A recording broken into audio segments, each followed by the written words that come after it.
अक्कलकुवा तालुक्यातील गाव मोरखी येथे सामाजिक प्रबोधन कार्यक्रम उत्साहात।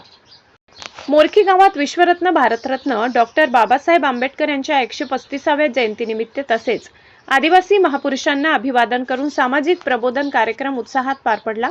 कार्यक्रमात बाबासाहेबांचे कार्य, संविधानातील आदिवासी हक्क, शिक्षणाचे महत्त्व, व्यवसाय, अंधश्रद्धा निर्मूलन या विषयांवर सखोल मार्गदर्शन करण्यात आले।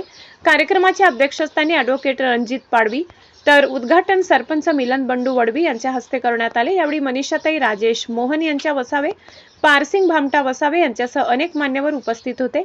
प्रमुख वक्ते म्हणून Ram Digar sir, doctor Manoj Gavit, advocate Sangramsingh Padvi, Lalsingh Tadvi, Shilratna Narwade, doctor Ravi Padvi, Dhoblya Wadvi, Athutai Vasave यांनी समाज प्रबोधन केले। यावेळी मशरूम शेती व्यवसाय मार्गदर्शक राजेंद्र वसावे यांनी सातपुडा भागातील अन्नधान्याला स्वतंत्र बाजारपेठ निर्माण करून आर्थिक प्रगती साधण्याचे मार्ग सांगितले, तर सुमित्रा वसावे यांनी अंधश्रद्धा सोडून शिक्षण व विज्ञानाचा स्वीकार करण्याचे आवाहन केले। हा कार्यक्रम युवा क्रांतीचे नितेश वसावे, युवा क्रांती टीम तसेच राष्ट्रीय एकता परिषद यांच्या सौजन्याने टोकण पिपरी मोरखी येथील ग्रामस्थांनी आयोजित केला।